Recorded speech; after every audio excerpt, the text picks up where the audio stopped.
Hey guys, tonight we're heading back to a time when life was a lot quieter and a lot slower. Well, for some people anyway. Picture yourself in the 12th century, stepping into a world where noise is a rare commodity and peace is a commodity even rarer. Now you probably won't survive this. Why? Because the lifestyle we're about to dive into isn't the fast-paced hustle and bustle world of today. No, this world is about early mornings, gentle labour, and you guessed it, lots of silence. But don't worry, it's not as bad as it sounds. You just might end up nodding off before we even reach the good parts. So before you get comfortable, take a moment to like the video and subscribe, but only if you genuinely enjoy what I do here. Drop your location and local time in the comments. I love seeing where you all are. Now dim the lights, maybe turn on a fan for that soft background hum, and let's ease into tonight's journey together. Our story begins just as the sun is setting on a bustling medieval world filled with war sickness and chaos. The monks, however, are already awake, their day beginning before dawn. It's hard to imagine, isn't it? Waking up at 3 a.m. to start a day that's going to be filled with spiritual work, physical labour, and yes, moments of absolute silence. Not a single notification or phone ping. Instead, the monk's routine starts with a deep breath, a quiet prayer, and a sense of stillness that would probably have you dreaming about your next nap. Historians argue whether this daily routine, with its strict schedule, was a form of spiritual enlightenment, or just a clever way to avoid dealing with the world's messiness. Either way, the monks were in their own little bubble of tranquility. You're walking with them now, entering the monastery grounds, where silence is golden, and perhaps the hardest part of their day is staying awake during long prayers. They rise feet cold against the stone floors, but their minds are already awake. You wouldn't be able to sleep in this environment, no room for late-night Netflix binges here. The stillness of the morning is their sanctuary. They don't rush to the day's tasks. Instead, they ease into it like a slow stretch after hours of slumber.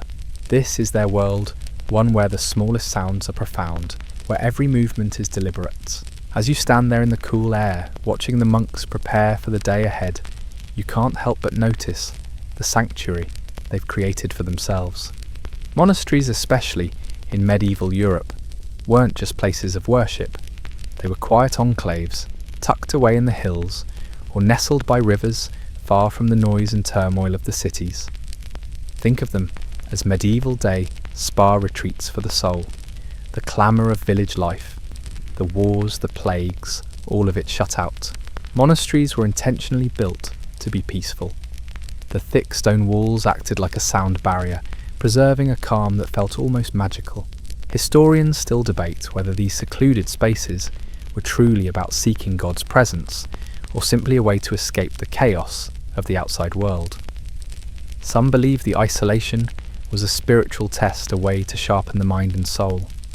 Others think it was a much-needed break from the madness of medieval life, a place where monks could retreat and focus solely on their religious duties. Either way, it was this very isolation that made the monastery a place of refuge. Imagine being one of those monks. You're sitting in the dim light of your cell, the only sound the faint hum of the wind outside, and the rustle of ancient texts as you prepare for your morning prayers. You're not hearing the endless chatter or clanging of the marketplace. There's no need to hustle or worry about tomorrow's work. Your whole existence is focused on this moment, this prayer, and the serene peace that fills your surroundings. It's almost like a sensory cleanse. And it's not just the monks in the monasteries who benefit from this peace. The entire structure, from the gardens to the small chapel, was built to be an oasis in a world that couldn't sit still for a second. Of course, the monastery wasn't without its duties. A monk's day was filled with tasks, but they were always done with intention.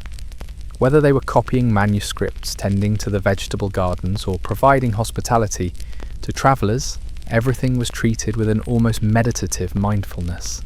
But the true secret to their tranquil lives was this: while the world outside was constantly moving inside these monasteries, time slowed down. Here every hour seemed to be a little bit more peaceful than the one before. Now, let's take a step closer to the monk's daily rhythm. The morning begins with the bell tolling its sound, cutting through the air, almost like an invitation to rise and start anew.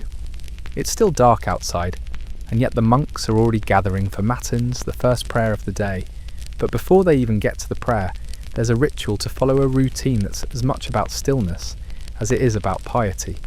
The bell is their cue. It's like the universe telling them, now it's time to pause. Picture yourself in the cool stone-walled chapel with these monks. The candlelight flickers against the cold walls, casting dancing shadows as they line up their voices, soft yet purposeful.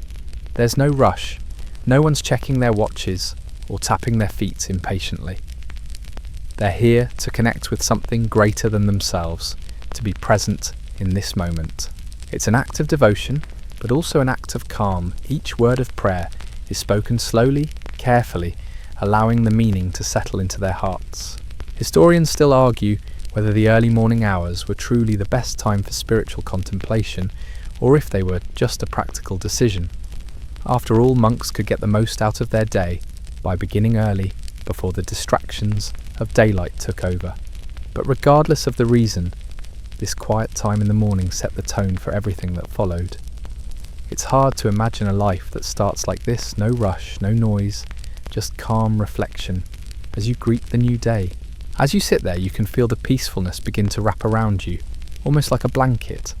It's not just the prayer, it's the stillness, the space between the words. Everything feels suspended, as if the entire world is holding its breath.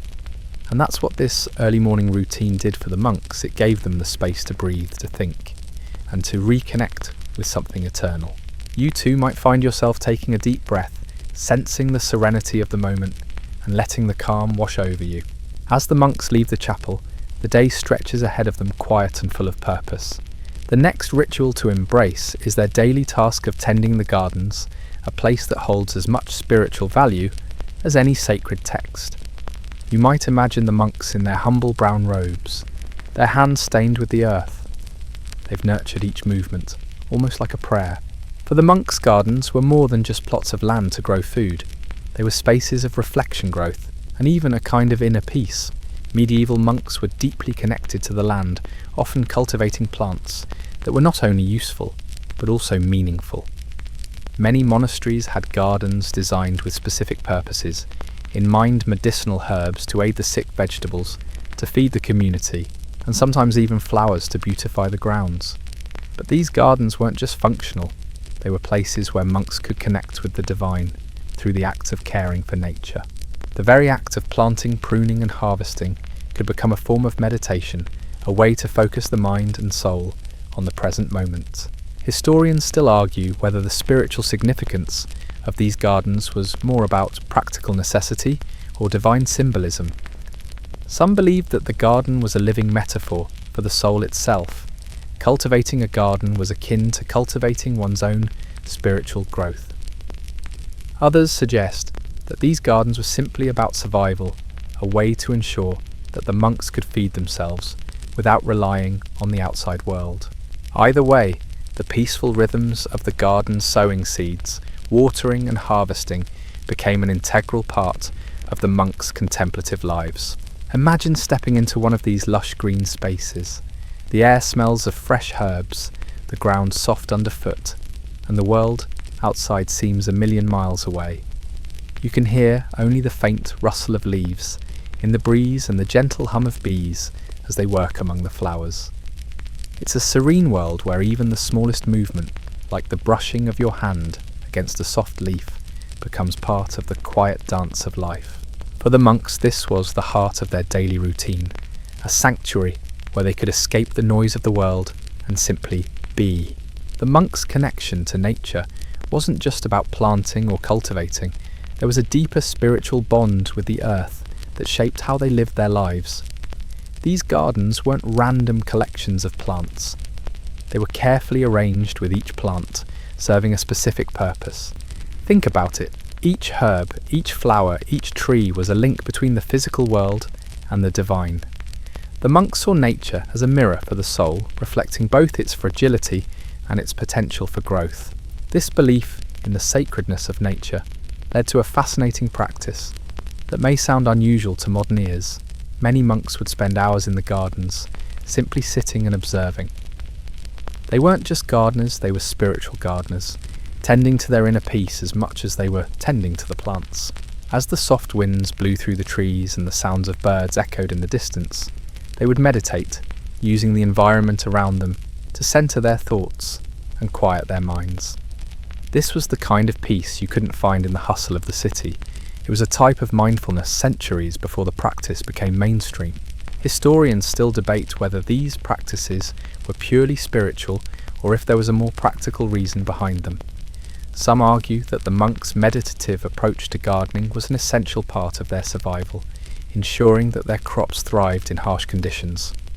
Others maintain that these garden spaces were simply extensions of the monks' spiritual practices, ways to immerse themselves in nature's beauty and simplicity. Either way, these gardens were places of reflection, healing, and stillness, offering both spiritual and physical sustenance. Imagine yourself in the middle of one of these sacred gardens. You can hear the soft whisper of the wind through the leaves, the distant rustling of animals as they move through the underbrush. The air is filled with the earthy scent of fresh soil, and the vibrant colours of flowers and herbs bloom around you. It's hard not to feel a deep sense of tranquility in this place, a feeling that seems to seep into your very bones, easing away any tension from the outside world. Here in this quiet sanctuary, time slows down. Everything seems simpler, more peaceful, and deeply connected to the earth beneath your feet. As the monks continue their work in the gardens, the silence that fills the air is as much a part of their routine as their prayers. This silence, however, isn't just the absence of noise. It's an active practice, one that the monks honed with intention. For them, silence was sacred. It was in the quiet moments that they believed they could hear the whispers of the divine, feel a deeper connection to God, and even experience clarity of thought. This wasn't about avoiding noise, it was about creating space for contemplation and inner peace. The art of silence wasn't easy to master. It required discipline and self-control, which, as you might guess, wasn't always a natural state for humans. For most of us, silence can be uncomfortable, even unnerving. But for the monks, it was a sanctuary. During the day, their time was punctuated with moments of quiet from their meals to their work. Even in the bustling task of copying manuscripts or tending to the gardens, silence prevailed. The monks didn't fill the space with chatter. Instead, they filled it with purpose and reflection. Historians still debate whether the monks' strict adherence to silence was a true form of spiritual enlightenment, or if it was more of a practical necessity in their environment. On one hand, silence allowed for undistracted work and prayer, which in turn made them more effective in their religious duties. On the other hand, silence might have been seen as a way to shield themselves from the chaos of the outside world, creating a safe bubble where only the essential mattered. Whichever the case, silence became a powerful tool for these men of faith, and it was woven into nearly every aspect of their daily existence. Now imagine walking through the monastery grounds, listening to the faintest sounds of nature and the occasional soft footstep of a passing monk. The quiet is not oppressive, it's soothing. It invites you to slow down and take a deep breath, much like the monks themselves did in their carefully constructed silence. You might even find yourself feeling more at ease in this space, as if the world outside has faded away, leaving only the peaceful hum of nature and the calm rhythm of a life lived with intention. While silence was revered in the monastery, it didn't mean the monks were idle. Their lives were far from boring, even though the pace of their day might suggest otherwise. Work was a fundamental part of their existence, and it was seen as both a spiritual duty and a necessity. The monks lived by the motto ora et labora, pray and work. This balance between prayer and work defined their lives, ensuring that their spiritual practice wasn't just something they did in church or in their cells, but something that extended into every aspect of their day. The work varied depending on the monastery's location and needs. Some monks were tasked with copying manuscripts, creating illuminated texts that would be treasured for centuries to come. Others worked in the fields, growing food for the community or tending to the herb gardens. Some took on administrative roles, while others were responsible for maintaining the monastery's buildings. Regardless of the task, Each activity was approached with the same sense of purpose and discipline. It wasn't about working hard for the sake of it, but working as a way to honour their faith. Historians still debate whether this combination of prayer and work was an ideal balance, or if it led to burnout in some cases. On one hand, the rhythm of prayer provided spiritual energy to the monks, helping them endure the physical labour. On the other hand, the long hours of work combined with the emotional intensity of religious duties could lead to exhaustion. But regardless of the challenges, the monks found peace in their routine, knowing that every task, from the smallest chore to the most significant act of worship, was part of their spiritual journey. Now imagine yourself in this peaceful yet structured environment. You're working in the garden, perhaps gently digging into the soil, with your hands feeling the cool earth as you plant seeds that will eventually bloom into beautiful flowers or vegetables. The quiet moments between tasks are like mini retreats where your mind can drift and rest even while you work. The satisfaction comes not from finishing the task quickly, but from doing it thoughtfully and with intention. It's the kind of work that doesn't rush, because here there's no rush. Time moves slower and each moment is savoured. Among the most significant and sacred tasks of the medieval monk was the creation of illuminated manuscripts. This wasn't just copying books, it was a highly artistic meditative practice that blended meticulous craftsmanship with divine purpose. Imagine sitting in a candlelit scriptorium surrounded by parchment ink pots and brushes your hands steady as you carefully inscribe the words of holy texts. Each letter is a work of art, and each page is a small act of devotion. The process was long, slow, and often repetitive, but for the monks, it wasn't about the end result. It was about the journey of creation itself. The intricate designs and vibrant colours of illuminated manuscripts were a form of meditation, a way to focus the mind and spirit on the sacred texts being copied. Monks would spend hours on a single page, perfecting each letter, each decorative flourish, all while maintaining a sense of quiet reverence. The illuminations, often depicting scenes from the Bible or religious iconography, served not only to beautify the text, but also to bring it to life. The process was slow and deliberate, encouraging patience and reflection. Historians still debate the role these manuscripts played in the spiritual lives of the monks. Some argue that the process of illumination was as much an act of prayer as the more traditional practices of prayer and meditation. Others suggest that these works were a form of cultural preservation, an attempt to ensure that the knowledge of the ancient texts would survive for future generations. Regardless of the reasoning, the creation of these manuscripts was a task filled with purpose, devotion, and yes, tranquility. As you imagine yourself sitting in this peaceful scriptorium, the quiet crackle of the candle flames and the soft rustling of parchment fill the air. The scent of ink and leather mingles and the world outside seems to vanish. Your hands move steadily, carefully, as you write. There's no rush, no pressure. The act of writing, of creating, is a form of prayer. With every stroke of the pen, you're not just copying words, you're participating in something far greater. The slow, deliberate pace of your work becomes a meditation, each moment of focus bringing you closer to a sense of inner peace. If you've ever spent time in a quiet place, you know how solitude can lead to reflection. Sometimes, the most profound thoughts arise when there's no one around to distract you. For the medieval monks, solitude wasn't just about being alone, it was a deeply spiritual practice. They believed that by embracing solitude, they could better hear the voice of God, understand their inner selves, and find true peace. It wasn't about loneliness or isolation, but about creating space for the divine to speak in a way that was drowned out by the noise of everyday life.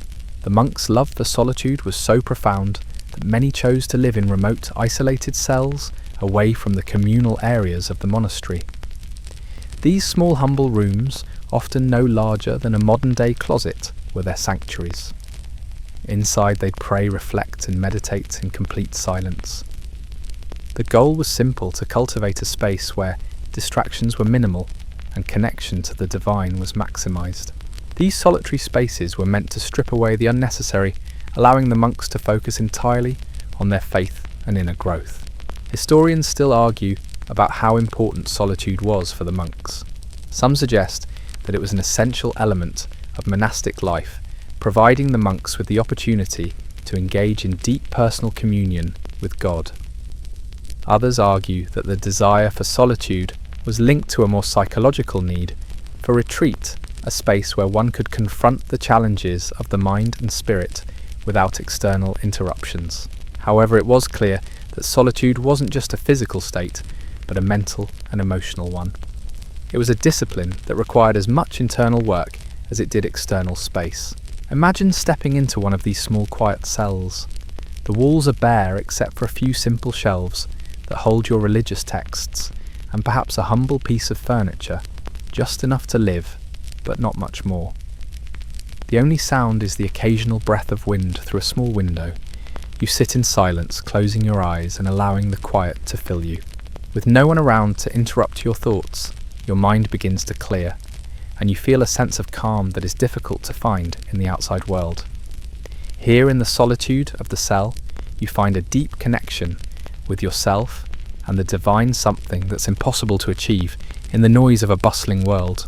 After a long, solitary morning spent in contemplation, the monks gather together once again for the midday meal, a time not just for sustenance, but for quiet fellowship. Unlike today's often noisy, rushed lunch breaks, the monks' meals were conducted in silence, with no small talk or chatter to break the stillness. This practice wasn't about avoiding interaction, but about creating a sacred space where the act of eating could be turned into a moment of mindfulness. For the monks, even the simplest meal, a bowl of porridge or a hunk of bread, was a blessing that deserved reverence. The communal meal was also a time for the monks to share in the fruits of their collective labour. It wasn't uncommon for them to eat the very herbs, vegetables and fruits they had cultivated in the monastery's garden. The food they consumed was a direct reflection of their own hard work, adding a layer of satisfaction and spiritual fulfillment to every bite. The sense of community was strong, but it was a quiet one. Unlike the noisy feasts and gatherings of the outside world, the monks' meals were full of humility and peace. Historians still debate the role of communal meals in monastic life. Some see them as simple acts of nourishment, while others believe they were an important part of the spiritual discipline of monastic life. The monks' approach to food was seen not only as a way to nourish the body, but as a way to discipline the soul. There were rules about what could be eaten, how much, and even when. There were no indulgences, no rich meats or decadent desserts. Instead, the monks ate simply, focusing on the spiritual act of nourishment rather than the pleasure of eating. Imagine yourself sitting at a long wooden table with the other monks, the soft light of midday filtering through the window. The only sounds are the faint clinking of bowls, the quiet rustling of robes, and the occasional shuffle of feet as the monks move about. You're not thinking about what's next on your to-do list or planning your next meal. You're fully present in this moment, focusing on the simple act of eating, feeling nourished, not just physically, but spiritually. The food itself is simple, but there's a deep satisfaction in knowing that you've shared this meal with others in quiet communion. It's not about the food, it's about the peace that comes with slowing down and savouring the moment. Beyond food and prayer, one of the most fascinating aspects of the monks' gardens was their medicinal use of plants. You might picture monks as humble men of faith, but they were also skilled herbalists and healers, using the garden to nurture not just their spirits, but also their bodies. The gardens were filled with an assortment of plants, herbs, like lavender, rosemary, and sage, each chosen for its healing properties. These plants weren't just a way to beautify the monastery, they were essential tools for caring for the sick both inside and outside the walls of the monastery.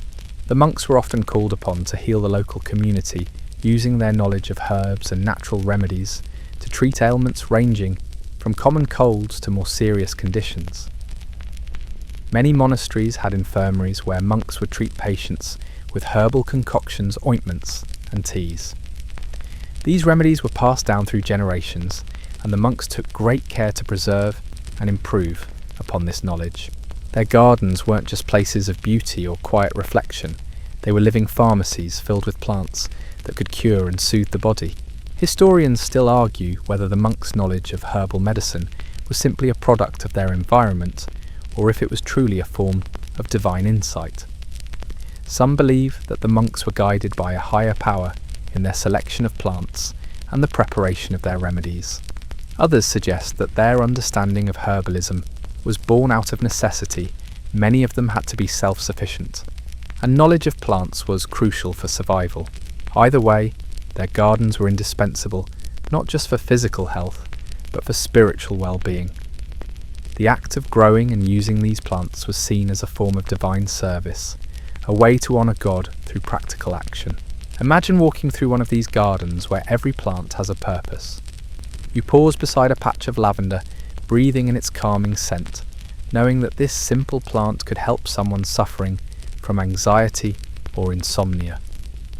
Nearby you see a small row of sage, its leaves are deep green, known for its ability to ease sore throats and calm digestive issues. There's a sense of sacredness in these plants, as if each one holds a little piece of wisdom.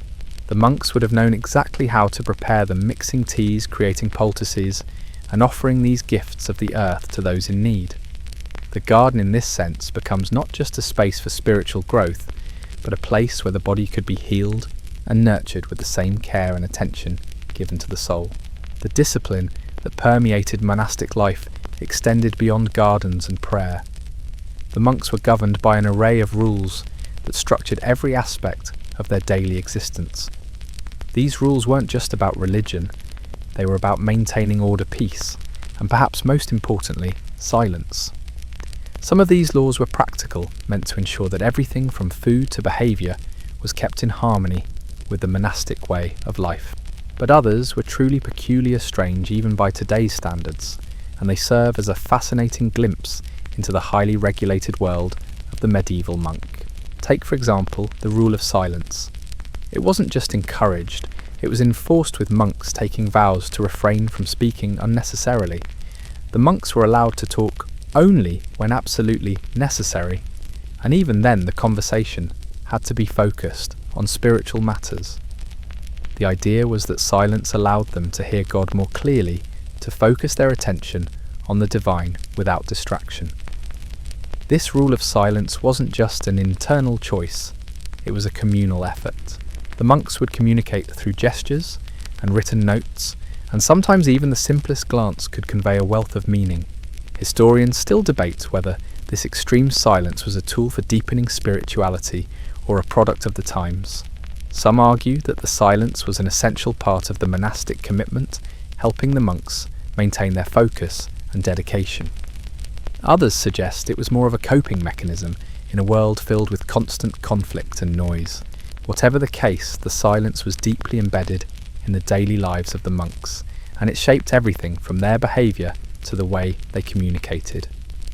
Imagine being in a community where talking isn't just rare, it's actively avoided unless the need is spiritual. Alongside the vow of silence, there were also rules about food. Monks were required to follow a strict vegetarian diet, often limited to 2 meals a day. The idea wasn't just to avoid excess, it was to maintain clarity of mind and body.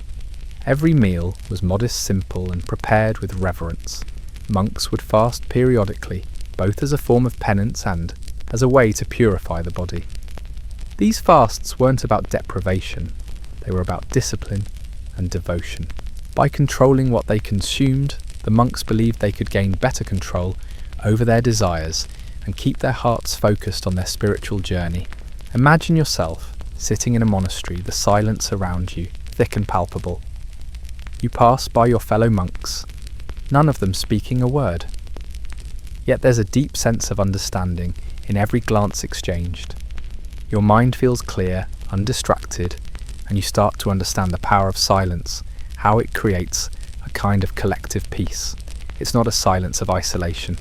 It's a silence that binds the community together, making every word, every action more meaningful.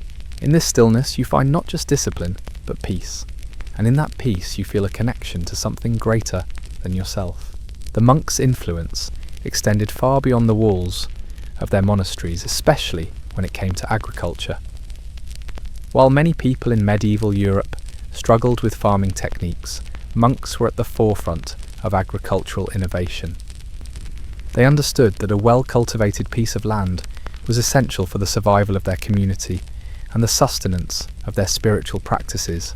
Monasteries, with their peaceful, disciplined atmosphere, became places where new farming techniques were developed and tested, turning the monks into some of the most skilled agriculturalists of their time. The monks' deep connection with the land wasn't just a matter of necessity, it was a spiritual calling. They believed that by tending to the earth, they were fulfilling a divine mandate to care for the world around them. In this way, the act of farming became an extension of their religious devotion. One of the most significant contributions was their role in the development of crop rotation. This method allowed them to maintain healthy, productive soil, ensuring that their land could continue to yield crops year after year. It wasn't just about growing food for themselves, it was about maintaining a sustainable system that would nourish the community and future generations. Historians still debate whether the monks' agricultural innovations were truly the result of divine inspiration, or simply practical solutions to the challenges of self-sufficiency. Some believe the monks' success was a testament to their dedication to God's creation, seeing their work in the fields as an extension of their spiritual practices. Others argue that the development of farming techniques like crop rotation was more a matter of necessity and survival, driven by the need to feed the community and avoid famine. Either way, the monks' agricultural work left a lasting legacy on the land. Imagine walking through a monastery's fields, the rich earth beneath your feet, and the scent of freshly turned soil filling the air. You see rows of carefully planted crops, grains, vegetables, and herbs, all thriving thanks to the monks' careful attention. The land feels alive, pulsing with the same peace that pervades the monastery itself. There's a rhythm to the work in the fields, much like the rhythm of the monk's daily routine. It's not rushed or frantic. It's done slowly with care and in tune with the natural world. As you pause to take in the scene, you realise that this work is not just about survival, it's about honouring the earth, a sacred responsibility that the monks carry with deep reverence. As time marched forward and the medieval world began to change, the monastic gardens and their peaceful way of life slowly began to fade. The growth of cities, the rise of powerful kingdoms, and the encroachment of more secular ideologies all led to the decline of the once isolated monasteries. Monasteries, once self-sustaining and spiritual havens, began to feel the pressures of the outside world. They had always been places of retreat away from the noise and chaos of society, but now that noise was creeping in.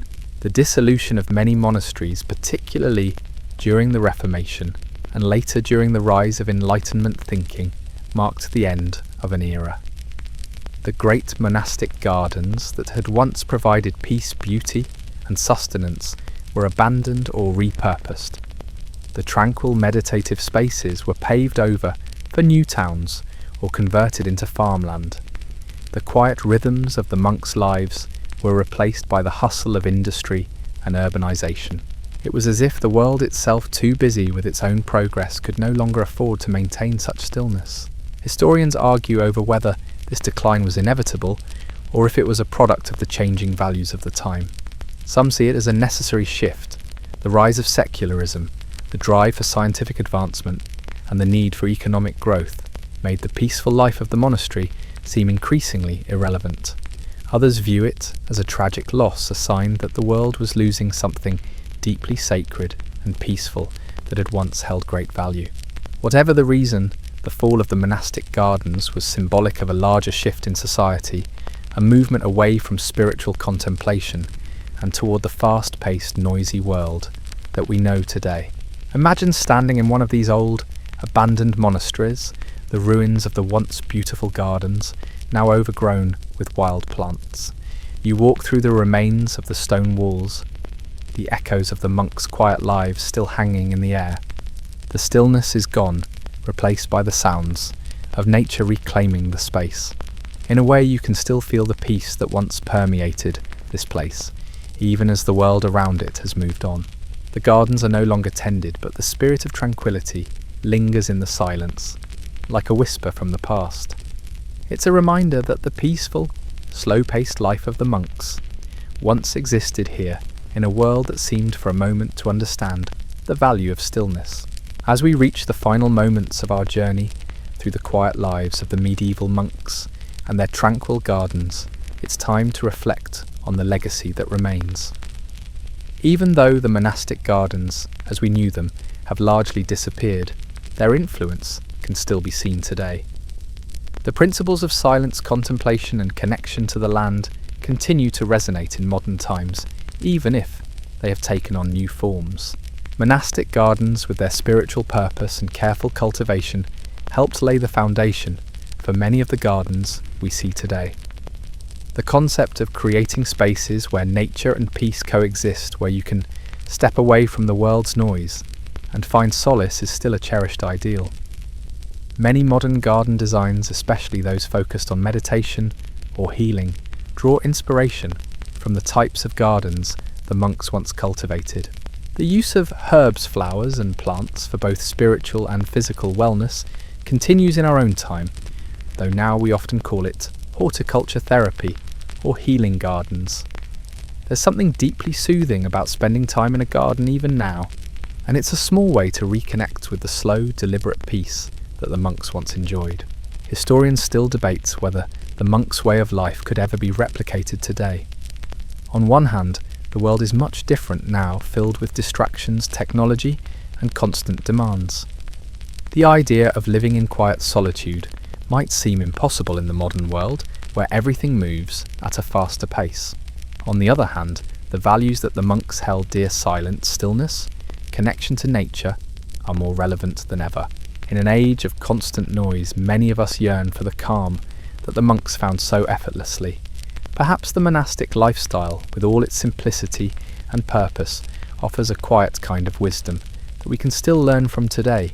As you take a final walk through the imagined monastery, the quietness lingers. The world outside may be filled with noise and chaos, but here in this space, the peace is eternal. The rhythm of the monks' lives, slow, deliberate, and deeply connected to the earth, reminds you that even in today's fast-paced world, there's room for stillness, for quiet reflection, and for a little bit of peace. The gardens may be gone, but the tranquility they offered is still with us, waiting to be rediscovered, one slow, thoughtful step at a time.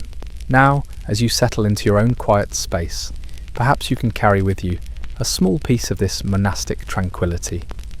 The world may rush by, but in your own moments of stillness, you can find a small sanctuary, just like the monks did, where time slows and peace can be found.